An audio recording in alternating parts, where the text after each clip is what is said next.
Patty पत्नी की कहानी। पत्नी ने न जाने क्या किया था कि पति ने उसे एक के बाद एक कई थप्पड़ जड़ दिए। हमेशा हर सिचुएशन को शांति से हैंडल करने वाली पत्नी भी इस बार इतनी अशांत हो उठी कि उसने अपनी चप्पल ही निकाल कर पति की ओर दे फेंकी। चप्पल पति के बालों को छूते हुए निकल गई।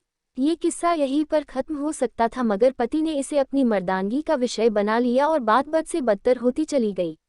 रिश्तेदारों ने भी आग में घी का काम किया। किसी ने कहा, जो औरत अपने पति को चप्पल से मार सकती है वो न ही तो वफादार हो सकती है और न ही पतिव्रता। ऐसी औरत परिवार ही नहीं पूरे समाज पर कलंक की तरह है। बीवी के पक्ष वाले कहा पीछे रहने वाले थे। किसी ने कहा 21वीं सदी में भी जो स्त्री के साथ मारपीट करते हैं उन्हें तो जेल भेज देना चाहिए। तो कोई कहता जरूर उसको कोई और पसंद आ गई होगी इसलिए अब पत्नी से मारपीट करने लगा है। बात कोर्ट तक पहुंच गई। दोनों पक्षों ने एक दूसरे के खिलाफ केस फाइल कर दिया।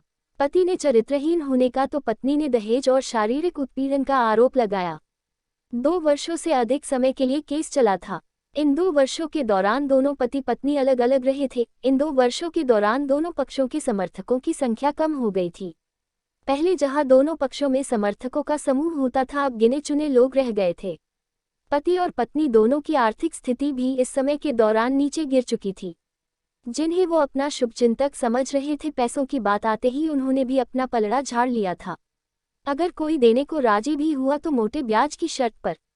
आखिरकार वही हुआ जो सब चाहते थे, डाइवोर्स।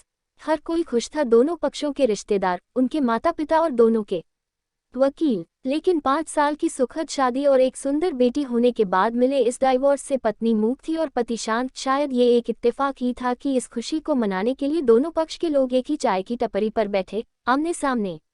इत्तेफाक इसलिए क्योंकि ज्यादातर लोग जो एक दूसरे के विरोध पक्ष को सपोर्ट कर रहे थे वे एक दूसरे को अच्छे से जानते भी नहीं थे। पति पत्नी भी इन सभी से दूर एक दूसरे के सामने मेज पर बैठे। पत्नी ने पति से कहा, अब तो खुश होगे ना, तुम्हारे मन की जो हुई है, मुबारक हो, तुम भी तो आज जीत गई हो। मुझसे तलाक तो तुम्हें भी मिल गया है।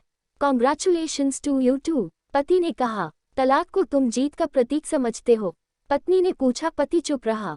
थोड़ी देर की शांति के बाद पति ने कहा, मुझे तुम्हें 5 लाख रुपए अभी और हर महीने 8,000 देने का आदेश है।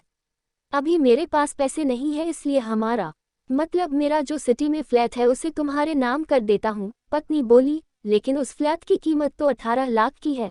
हाँ, लेकिन हमारी बेटी तुम्हारे साथ है और आगे जाके उसके खर्चे भी बढ़ेंगे, तुम्हें थोड़ी आसानी होगी। पति ने कहा, नहीं नहीं, मुझे सिर्फ 5 लाख ही देना और तुम हर महीने 8,000 तो देने ही वाले हो, मैं मैनेज कर लूंगी। अगर 5 लाख नहीं है तब भी कोई बात नहीं, पत्नी बोली। दोनों फिर से शांत हो गए। पति सोचने लगा, कितनी भोली और समझदार है ये औरत जो कुछ समय पहले तक मेरी पत्नी थी और अब अनजान। ये वही है जो कम से कम खर्चे में घर चलाती और पैसे बचाकर मेरे जन्मदिन और बर्थडे पर हमेशा मेरे लिए नए कपड़े खरीद लाती।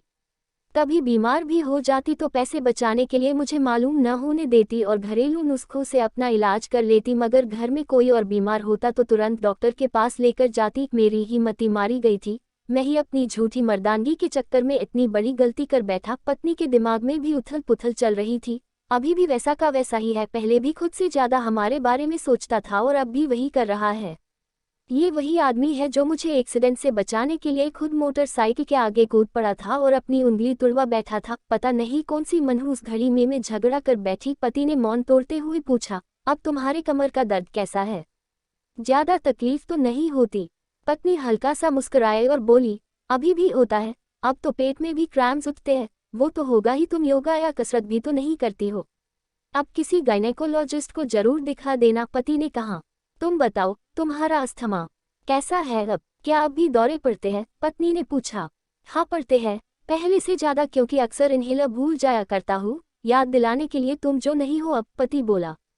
पत्नी के आंखों में आंसू आ गए। वो बोली, तुम्हें मेरे चरित्र पर सवाल नहीं उठाने चाहिए थे, तो ये परिस्थिति आती ही नहीं। हाँ मैं जानता हूँ, तुम बहुत अच्छी हो, मुझसे गलती हो गई, बहुत बड़ी गलती।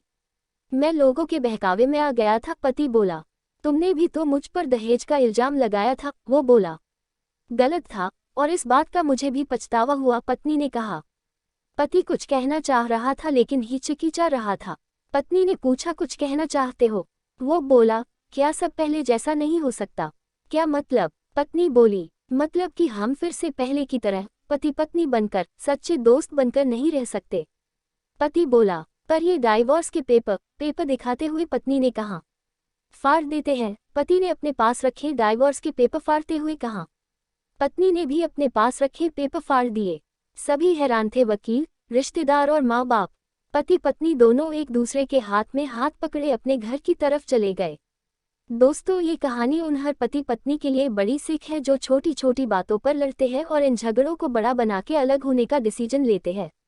प्यार और झगड़ा तो एक सिक्के के दो पहलुओं की तरह है, दोनों को स्वीकार करना होगा, तभी ये पवित्र रिश्ता उसकी मंजिल तक पहुंच पाएगा। आपको हमारी वीडियो कैसी लगी कमेंट में ज़रूर बताएं। वीडियो को लाइक करें और चैनल को सब्सक्राइब भी ज़रूर करें। तो मिलते हैं हमारी नेक्स्ट वीडियो में।